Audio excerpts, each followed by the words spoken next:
வணக்கம்,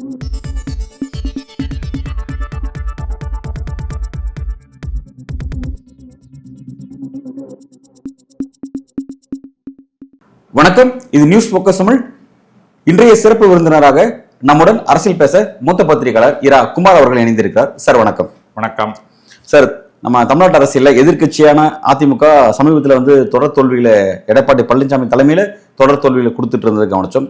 இதுக்கு காரணம் அதிமுகவுடைய பிளவுகள் தான். பல தரப்பட்ட அதிமுக பிளவுபட்டிருக்கு அப்படிங்கிற ஒரு விஷயமா இருந்து பேசப்பட்டிருந்தாரு. இப்போ அந்த விவகாரத்தை பொறுத்த வரைக்கும் எடப்பாடி பழனிசாமி நான் சேர மாட்டேன் தான், தனித்து என்னோட தலைமையில தான் இனி அதிமுக அப்படிங்கிற மாதிரி அவர் அந்த முடிவில் மாறாமல் இருந்தார். சமீபத்தில் முன்னாள் அமைச்சர்கள் 6 அமைச்சர்கள் எஸ்பி வேலுமணி, தங்கமணி, சி.வி. சண்முகம், செங்கோட்டையன் உள்ளிட்ட ஒரு 6 பேர் நத்தம் விஸ்வநாதன் உள்ளிட்ட 6 பேர் சந்திச்சிருந்தாங்க. சந்திச்சது ரொம்ப முக்கியமான விஷயம். பரபரப்பாக தமிழ்நாடு அரசியல் அதிமுகவில் ரொம்ப பரபரப்பான ஒரு விஷயமா அதை மாறுது. குறிப்பாக நம்ம எல்லாம் ஒன்றா சேர்ந்து பயணிக்கணும் அப்படிங்கிற டிமாண்டை எடப்பாடி பழனிசாமிக்கு ஒரு அழுத்தமாக அவங்க கொடுத்துருக்காங்க அப்படிங்கிற மாதிரி விஷயங்கள் வந்துட்டு இருக்கு. என்ன நடக்குது? எடப்பாடி பழனிசாமி நிலைப்பாடு என்ன எடுத்திருக்காரு இதுவரையும்? எடப்பாடி பழனிசாமி சேரக்கூடாது, தேவையில்லை, ஒன்றுனா சொல்கிறார். சசிகலா அவங்க அரசியலை விட்டு போயிட்டாங்க, தேவையில்லை அவங்க அப்படி சொல்கிறாரு. இவர் நாங்கள் ஓபிஎஸ் என்றைக்குமே அதிமுக விசுவாசமாக, கட்சிக்கு விசுவாசமாக இருந்தவர் கிடையாது. அவர் வன்முறைக்கு பண்ணுறாரு, கட்சி அலுவலகத்தை அடித்து உடச்சி உள்ளே இருக்கிறவங்க திருடிட்டு போனார். அப்படிப்பட்டவர் நம்ம கட்சியில் சேர்க்க முடியாது, கட்சிக்கு விசுவாசம் இல்லாதவரை சேர்க்க முடியாது, தேவையில்லை, அவர் வேண்டான்ட்டார். சரி, டிடிவி தினகரன் அவர் தனி கட்சி ஆரம்பிச்சுட்டு போயிட்டாருங்க, அவரை பின்னத்துக்கு கூப்பிட்டுக்கிட்டு அவர் வேண்டாங்க, நம்ம இருக்கிறது போதும் அப்படின்றதெல்லாம் உறுதியாக இருக்கார். அதில் ஆரம்பத்துலேருந்து அதில் உறுதியாக இருக்கார். ஆனாலும் இந்த மக்களவைத் தேர்தல் தோல்வியிலேருந்து 9 இடங்களில் டெபாசிட் எழுந்திருக்கிறாங்க. நிறைய 4வது இடத்துக்கு 3வது இடத்துக்கு போயிருக்கிறாங்க. ஒரு பிரதான எதிர்கட்சி. இன்றைக்கும் அவர்கள் பிளவுபட்டிருந்தாலும் தமிழ்நாட்டில் திமுகவுக்கு அடுத்த பெரிய கட்சி அதிமுக தான், அதில் எந்த சந்தேகமும் கிடையாது. அந்த ஓட் பேங்க் அப்படியே தான் இருக்குது. அதிமுக தொண்டர்கள் அங்கங்கே எங்கேயும் போயிடலை. இஞ்சி போனால் இவர் கூட ஒரு டிடிவி கூட கொஞ்சம் ஒரு %, போயிருப்பாங்க. ஓபிஎஸ் கூட ஒரு % இருப்பாங்க, அவ்வளோதான ஒழிய மற்றபடி அந்த அம்மா ஒன்றும் கட்சியில் நடத்தலை. யார்? சசிகலா. அதனால் அவருக்கு கொஞ்சம் விசுவாசிகள் வேணால் கொஞ்சம் பேர் இருப்பாங்க, அவ்வளோதான். மற்றபடி பெரும்பான்மையான தொண்டர்கள் ரெட்டையில் எங்கே இருக்கோ அதுதான் அவங்களுக்கு அதிமுக.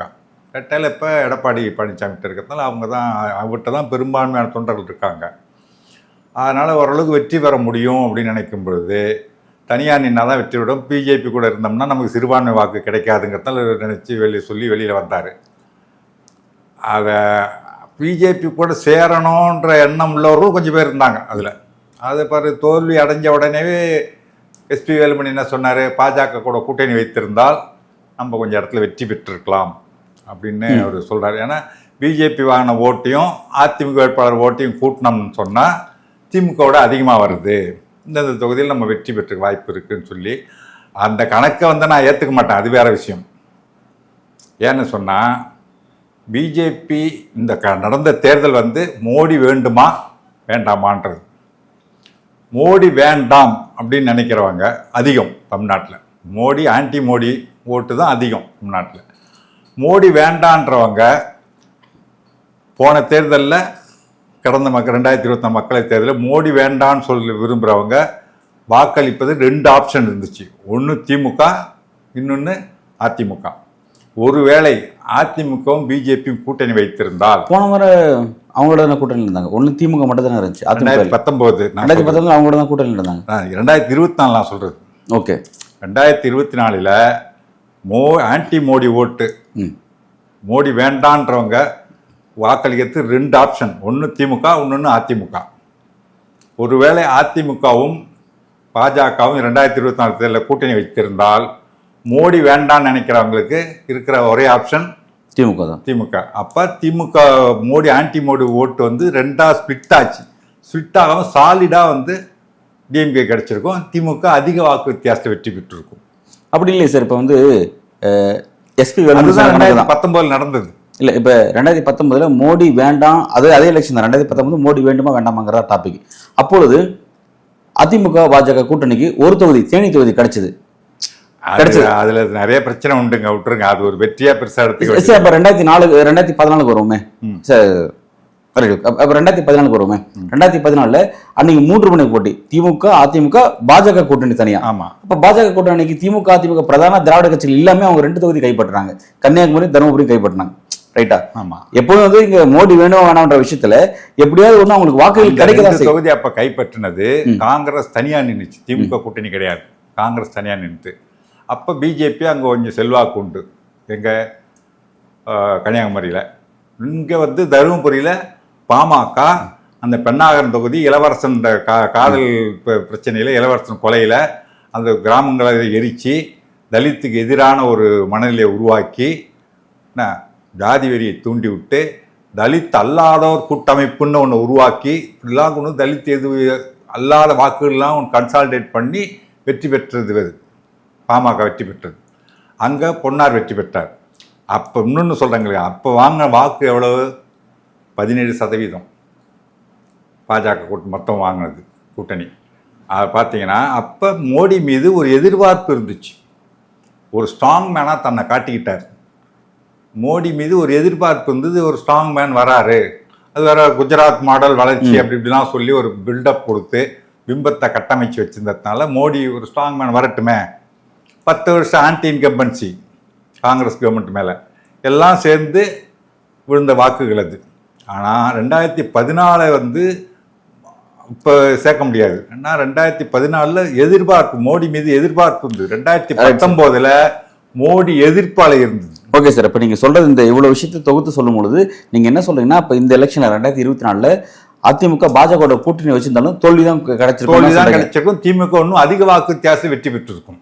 ஓகே, அது உங்களோட கருத்து கண்டிப்பாக இருக்கு. Right, okay sir. இப்போ இந்த விஷயத்துக்கு வருவோமே. இப்போ இந்த விஷயத்தை பொறுத்த வரைக்கும் எடப்பாடி பழனிசாமி நம்ம தொடர்ச்சியா தோல்வி, கிட்டத்தட்ட 10 தோல்வி அது உண்டு. அதாவது தொடர்ந்து தோல்வியே வெற்றிக்கும் போது இப்போ வந்து 3வது இடத்துக்கு போறதுக்கும் டெபாசிட் இழக்கிறதுக்கெல்லாம் வாய்ப்பே இல்லை. அப்படி இருந்தால் அந்த நிலைமை நமக்கு ஏற்பட்டிருக்கு சொன்னால் தொண்டர்கள் சோர்ந்துட்டாங்க தொடர் தோல்வியால். அது காரணம் நம்ம பிரிஞ்சு இருக்கிறதுனால தான் இந்த தொண்டர்கள் சோர்வு வரத்துக்கு காரணமாச்சு. ஆக நம்ம திரும்ப ஒன்று சேரணும் அப்படின்ற கருத்து இந்த 6 பேரும் சேர்த்து எடப்பாடிக்கிட்ட போய் பேசியிருக்காங்க. அவர் அதுக்கு ஒத்துக்கிட்ட மாதிரி தெரியல, வேண்டான்னு சொல்லியிருக்காரு. இருந்தாலும் நீங்கள் யோசிங்க, 1 வாரம் கழித்து நாங்கள் திரும்பவும் பேசுவோம் அப்படின்னு சொல்லிட்டு வந்திருக்காங்க. அந்த 6 பேர் போனதுன்றது எடப்பாடிக்கு எதிராக அல்ல, ஒரு ஒற்றுமை, கட்சிக்குள்ள ஒரு ஒற்றுமை பண்ணி நீங்கள் நல்லா இருக்கணும், அதிமுக கட்சி நல்லா இருக்கணும்னா திரும்ப எல்லாரையும் சேர்த்துக்கணும். Right sir. இப்போ எனக்கு இந்த இடத்துல ஒரு டவுட். இப்போ வந்து எடப்பாடி பழனிசாமி கிட்ட அந்த 6 பேர் வச்ச டிமாண்ட், 6 பேருமே சீனியர், அரசியல் சீனியர். அவங்க யாரும் வந்து தெரியாதவங்க. சீனியர் மட்டும் இல்ல, எடப்பாடிக்கு வலதுகரமாவும் இடதுகரமா இருக்கு. வேலுமணியும் தங்கமணியும் போயிருக்காங்க. வலதுகரம், அதாவது எடப்பாடி பழனிசாமியுடைய வலதுகரம் சீனியர் லீடர் செங்கோட்டையன் இருக்கார். ரைட், எல்லாமே வந்து வலதுகரம் இடதுகரம் சீனியர்ஸ் எல்லா கிரெடிட்டும் அவங்களுக்கு இருக்கு.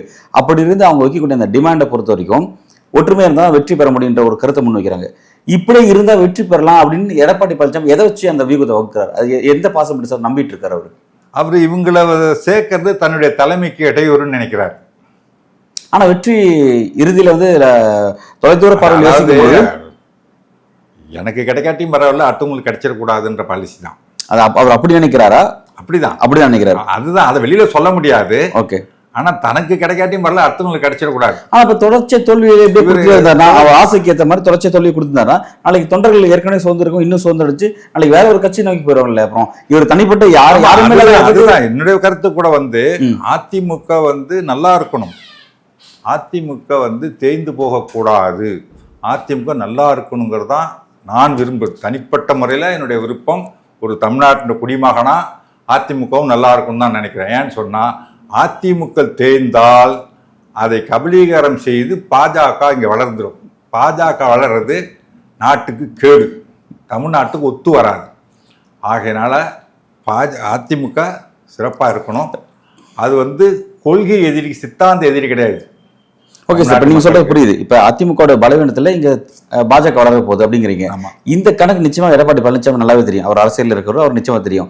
அவர் வந்து இதை பத்தி யோசிக்காம அவர் இந்த முடிவு எடுப்பாரு? இல்ல, அவர் யோசிச்சு பார்க்கும் பொழுது சசிகலா உள்ள வந்ததுன்னு வச்சுக்கோங்க, சசிகலா எழுத்தெல்லாம் அவங்க பேச முடியாது.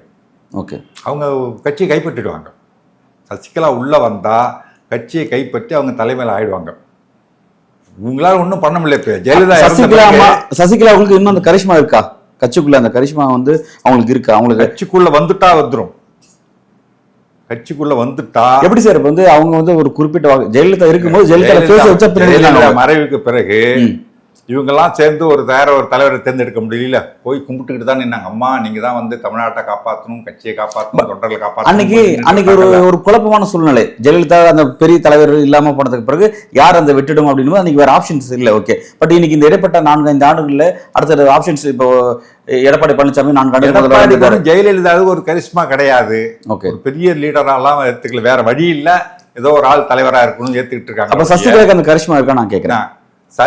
சசிகலா கிட்ட ஏற்கனவே எல்லாம் காலில் விழுந்து அடிமையாக இருந்தவர்கள் திடீர்னு ஏற்க முடியாது. இன்னைக்கு இப்ப ஆல்ரெடி அவங்க எதுதான் கருத்து தெரிவிக்கிறாங்க, அவங்க சேர்த்தவே மாட்டேங்கிறாங்க. அவங்க பேசலாம், உள்ள வந்துட்டா ஓகே பேசுறதுக்குரிய துணிச்சல் உங்களுக்கு வராது. ஏன்னா அடிமையாவே இருந்து பழகிட்டாங்க. சரி, அப்ப இப்படி 30 ஆண்டு காலம் சசிகலா காலில் விழுந்து வாழ்ந்துட்டாங்க. சரி சார், திடீர்னு வந்து சசிகலா வெளியில இருந்து என்ன பேசலாம், நேருக்கு நேர் பேசுற துணிச்சல் யாருக்கும் கிடையாது. சரிங்க சார், இப்போ சசிகலா சப்ஜெக்ட் தொடாம ஓபிஎஸ் தினகரன் இவங்களை உள்ள நினைச்சு கட்சி கட்டமைக்கலாம்ல. ஏன்னா இப்ப அவங்க 2 பேருமே சசிகலா சமூகத்தை சார்ந்தவங்க தான், எல்லாமே முக்குளத்தை சமூகத்தை சார்ந்தவங்க. ஓபிஎஸ் உள்ள வராரு, டிடிவி தினகரன் உள்ள வராருன்னு சொன்னா அவங்களுக்கு ஒரு கௌரவமான பதவி கொடுக்கணும். அப்போ வந்து தன்னுடைய ஆளுமை தான் அதிமுக அப்படின்ட்டு நிறுவ முடியாது அவரால். முன்னாடி ஒரு ஒருங்கிணைப்பாளர் கொடுத்த மாதிரி இப்போ ஏதாவது ஒன்று கொடுக்கணும். இண்டிவிஜுவலாக தான் முடிவு எடுக்க முடியாது.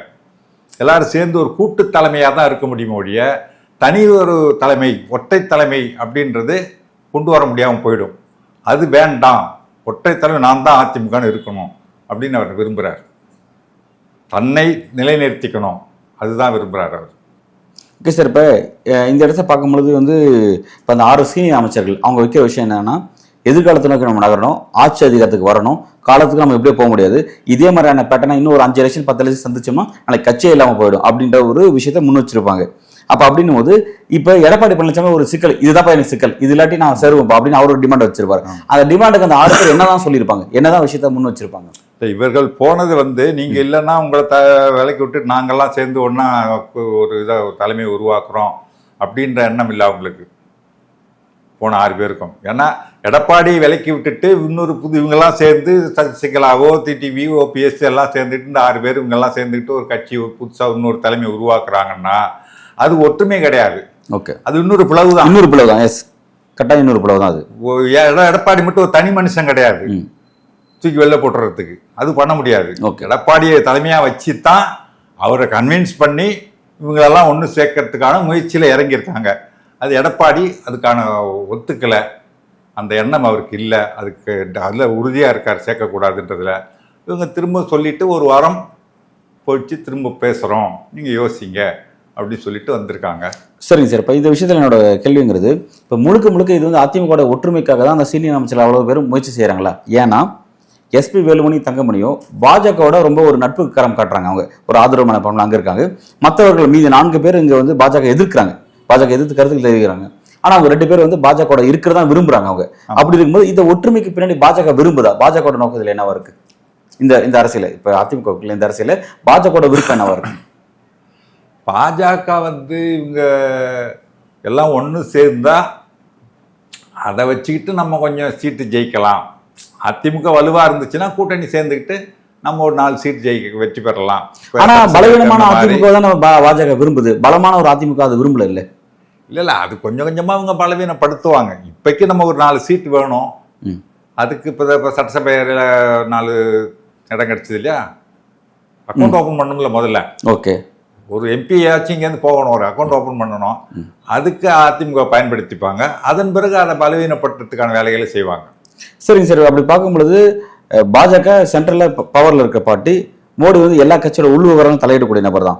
அப்படி இருக்கும்போது தன்னுடைய கட்சி வளர்ச்சிக்காக, தமிழ்நாட்டில் பாஜக வளர்ச்சிக்காக ஒரு பலமான அதிமுக வேணும்னு விரும்பும் பொழுது அவர் சொல்றது எடப்பாடி பழனிசாமி கேட்காம போவாரா? அந்த அளவுக்கு மோடி விட அவரோட கை உயர்ந்திருக்கான்னு கேட்கிறேன் எடப்பாடி பழனிசாமி. அதுல வந்து போன சட்டப்பேரவை தேர்தலே அமித்ஷா வந்து எல்லாரும் சேர்த்துக்குங்க, கூட்டணியா கூட சேர்த்துக்குங்க, அவங்களுக்கு கொஞ்சம் சீட்டு கொடுங்க அப்படின்னு சொல்லி கேட்டது கூட வேண்டாம், நான் தனிச்சு நின்று 150 இடம் வெற்றி பெறுவேன் அப்படின்னு சொல்லிட்டு வெளில வந்துட்டார். கூட்டணி வந்து அவங்க சேர்த்துக்க சொல்லி அமித்ஷா பேசுனது ஏற்றுக்கல அவர். அந்த விஷயத்தில் வந்து அவர் துணிச்சலாக வந்து என்னால் முடியும், தனியாக வெற்றி பெற பட் ஆனால் ரிசல்ட் அப்படி கொடுக்கல. ரிசல்ட் கொடுக்கல. ஆ, அது வந்து சொல்லிட்டு வந்துட்டாருன்றது அது சொல்றதுக்கு ஒரு துணிச்சல் வேணும்ல. துணிச்சல் இருக்கான்னு கேட்டீங்கல்ல, அந்த துணிச்சல் அவருக்கு இருக்கு. வெற்றி பெற முடியாம போகலாம், அது வேற விஷயம். அண்ணாமலை கூட தான் சொன்னாரு, தென் மாவட்டங்களில் ஒரு திராவிட கட்சி எம்பி கூட இருக்க மாட்டாங்க பார்த்துங்கன்னா. ஈரோடு, கோவை, நீலகிரி, திருப்பூர், பொள்ளாச்சி மொத்தமும் கொங்கு மண்டலம் முழுக்க பாஜக தான் வெற்றி பெறும். எழுதி வச்சுக்கோங்க. நான் சும்மா வந்து சொல்லலை, களத்தை ஆய்வு செய்துட்டு சொல்றேன். ஓகே, எழுதி வச்சுக்கங்கன்னாரு. என்ன ஆச்சு? ஒன்று வெற்றி பெற முடியல. அது மாதிரி சொல்றது தான் ஒரு நம்பிக்கை தான். அந்த மாதிரி வந்து எடப்பாடி பழனிசாமி துணிச்சலே பேசுவார். பட் ரிசல்ட் வந்து செகண்டரி அப்படிங்கிறத நீங்க சொல்றீங்க. ஆமாம் ஆமாம். ஓகே சார், இப்போ இந்த விஷயத்தை பொறுத்த வரைக்கும் அடுத்த வாரம் என்ன நடக்குதுங்கிறது நமக்கு தெரியல. பட் வந்து இப்போ இபிஎஸ் பொறுத்த வரைக்கும் அவரோட டிமாண்டுங்கிறது தெளிவாக இருக்கு. எல்லாம் ஒன்றிணைகிறத பற்றி எனக்கு மாற்று கருத்து கிடையாது. ஆனால் ஒன்றிணைந்த நான் தான் தலைவனாக இருக்கும், என்னுடைய அதிகாரத்தில் யாரும் தலையிடக்கூடாது அப்படிங்கிற டிமாண்ட் அவர் அப்பதான் அது வராதுங்கிறது தெரிஞ்சுதான் அவர் வந்து அந்த சேர்க்கிறதுன்ற ஒன்றிணைப்புன்ற பேச்சுக்கே வேண்டாம் அப்படின்றார். ஏன்னா சும்மா வந்து சரி, இப்போ ஒன்றிணைஞ்சா இப்போ டிடி தினகரன் தனி ஒரு கட்சி ஆரம்பிச்சிருக்காரு. சரி, அவர் அந்த கட்சியை கலைச்சிட்டு வராருன்னு வச்சுக்கோங்க. ஓபிஎஸ் தனி கட்சி ஆரம்பிக்கல, அவர் வெளிப்படையாக பாஜக ஆதரவு நிலைப்பாட எல்லா இடத்துலையும் எடுக்கிறாரு பார்க்குறோம். சரி, நாளைக்கு இப்போ இவங்க 2 பேரும் இதில் இணையறான்னு வச்சுக்கோங்க. இணையும் பொழுது அவங்க கட்சி கைப்பற்ற அளவுக்கு அவங்களுக்கு இன்னும் வலிமை இருக்கா? இன்னும் அந்த கட்சிக்குள்ள அதிமுகக்குள்ள இவங்க 2 பேருக்குமான இன்னும் அந்த அப்பர் ஹேண்ட் இன்னும் இருக்கா? கட்சியெல்லாம் கைப்பற்ற முடியாது. ஓகே, அப்புறம் அவர்களை வந்து சேர்க்கணும் சொன்னா ஜஸ்ட் லைக் தட் ஒரு உறுப்பினராக வந்து சேர்ந்துக்கிறேன் அப்படின்னு வரமாட்டாங்க. எனக்கு ஒரு பொறுப்பு ஒன்று பொறுப்பு கேட்பாங்க. என்ன சீனியர்ஸ் பொறுப்பு கேட்பாங்க. பொறுப்பு இல்லாமல் வந்து நான் இதில் இருந்த ஒருங்கிணைப்பாளராக இருந்தேன், எனக்கு திரும்ப ஒரு பொறுப்பு கொடு, இந்த இரட்டை தலைமை தான் வேணும், அந்த மாதிரிலாம் கோரிக்கை வைப்பாங்க. அதுக்காக வேண்டாம், ஆரம்பத்தில் அந்த பேச்சே வேண்டாம். சேர்றதுன்ற பேச்சு வந்தால் தானே இதெல்லாம் வரப்போகுது. சேர்றதே வேண்டாம், மதம்பே கதை சாத்து அப்படின்றார் எடப்பாடி. ஆனால் இப்போ வந்து இந்த தொகுதி வாரியாக ஒரு ஆலோசனை கூட்டம் நடத்துகிறாங்க. அதிமுக தோற்றதுக்கான காரணங்கள் என்ன பேசும் பொழுது அதுலயும் இதை பத்தி பேசாமல் இருக்க முடியாது நிச்சயமா. ஏன் தோற்றோம் அப்படிங்கும்போது ஒற்றுமை இல்லை, தொண்டர்கள் சோர்ந்து போயிட்டாங்க. திரும்ப ஒன்று சேர்ந்தோம்னா தொண்டர்கள் உற்சாகமாக இருப்பாங்க. கிளைக்கழக செயலாளர்களாம் தோர்ந்து போயிருக்கிறாங்க. அந்த மாதிரியான பேச்சுகள் வரலாம். இது எல்லாருடைய கருத்தையும் கேட்ட பிறகு எடப்பாடி கொஞ்சம் மனம் மாறலாம். ரொம்ப லீஸ்ட் பர்சன்டேஜ் தான் மனம் மாறுறது. ஆனால் அவர் மாற மாட்டார். மாறத்துக்கு ஒரு வேளை மாறினால் அதுக்கு பிறகு அது அவர் கண்டிஷன்ஸ்லாம் வைப்பார். வந்து அவன் சேர்ந்துக்கிட்டோம், நாளைக்கு தேர்தலில் சீட்டு கொடுப்போம், ஜெயிக்கிட்டோம், வரட்டும், அமைச்சர் பதவி கொடுப்போம், அது மாதிரிலாம் வர. மற்றபடி வந்து கட்சி தலைமை அப்படின்லாம் ஒரு ஆனால் முன்னாடி இருந்த மாதிரி பொருளாளர் பதவியே கொடுக்கட்டும், ஓபிஎஸ் பொருளாளராக இருந்துக்கிட்டோம், நான் பொதுச் செயலாளர், வாய்ப்புகள் இருக்கு அந்த மாதிரி. ஆனால் சொல்லுவார் ஒழிய ஓபிஎஸ் அதை ஏற்றுக்கிட்டு வருவாரான்றது கேள்வி. ஓகே, ஏன் ஓபிஎஸ் அதான் எதிர்பார்க்கறாரு, ஒற்றுமை இணைஞ்ச பயணிக்க தான் நானும் விருப்பப்படுறேன் அப்படின்னு எந்த தியாகத்தையும் செய்ய தயாரா இருக்குன்னு சொல்றாரு. விட்டு கொடுப்பாரா? அவர் அப்படி சொல்ற நிச்சயம் அவர் செஞ்சுதானே காட்டணும். நாளைக்கு செய்யாம போனா கேட்பாங்க. இன்னைக்கு வந்து ஓபிஎஸ்க்கு நோ அதர் கோ. ஆமா, அவருக்கு வேற வாய்ப்புகள் இல்லை, வாய்ப்புகள் கிடையாது. இல்லைன்னா ஒண்ணும் இல்லாததான் போன ஒரு நெடுமாறன் மாதிரி ஆயிடுவாரு. அதை விட வந்து சரி, பொருளாளர் கட்சி நலன் கருதி தொண்டர்கள் விருப்பத்தை ஏத்துக்கிறேன்னு சொல்லிட்டு வரலாம். டிடிவி என்ன செய்வார்னு தெரியாது. அவர் ஒரு கட்சி கழிச்சிட்டு வருவாரா அல்லது கட்சி கழிச்சிட்டு வருவாரான்னு சந்தேகம். ஓகே, ஒரு கூட்டணி வேணா வச்சுக்கலாம். ஓகே, அதுக்கு வேணா வரலாம் மொழியே. கட்சி கழிச்சிட்டு வரது வாய்ப்பு இல்லை. அவர் ஒரு கணிசமான ஒரு 3-4% ஓட் பேங்க் வச்சிருக்காரு. அதை வச்சுக்கிட்டு கூட்டணி வச்சு ஒரு எம்பி பதவி, 2 எம்எல்ஏ பதவி அந்த மாதிரி வாங்கிட்டு சீட் நின்று எலெக்ஷன் ஜெயிச்சு வரலாம் எதிர்காலம். அவருக்கு இன்னும் ஏஜ் இருக்கு வேற. ஓகே, இளம் வயதாக இருக்காரு. இப்படி கொஞ்சம் கொஞ்சமாக கஷ்டப்பட்டு வளர்க்கலாம் அப்படின்னு சீமான் மாதிரி ஒரு கனவுல அவரும் இருக்கலாம். ரைட் சார், அதிமுக அரசியல் அடுத்த கட்டமாக எப்படி நகருதுங்கிறத நம்ம அடுத்த வாரம் வரைக்கும், இந்த 19ஆம் தேதி வரைக்கும் இந்த ஆலோசனை நடக்குது. அவங்களும் ஒரு வாரத்தில் நாங்கள் திரும்ப பேசுவோன்னு இருக்காங்க. அந்த 19க்கு பிறகு 20, 21, 22 தேதியில் திரும்ப வந்து 6 பேரும் போயிட்டு பேசலாம். இந்த 19ஆம் தேதி வரைக்கும் இந்த ஆலோசனை கூட்டத்தில் வரக்கூடிய ஃபீட்பேக் இருக்குல்லையா, அதை வச்சு எடப்பாடியும் கொஞ்சம் யோசிக்கலாம். ஆனால் வந்து ஒத்துப்பாருன்ற நம்பிக்கை எனக்கு இல்லை. ஒருவேளை கொஞ்சம் மனம் மாற்றம் இந்த ஃபீட்பேக் ஏற்படுத்துச்சுன்னா அப்புறம் திரும்ப பேசுவாங்க. நல்லது சார், எடப்பாடி பழனிசாமி என்ன முடிவு எடுக்கிறாருங்கிறத நம்ம பொறுத்து பார்ப்போம். மிக்க நன்றி. நன்றி, வணக்கம்.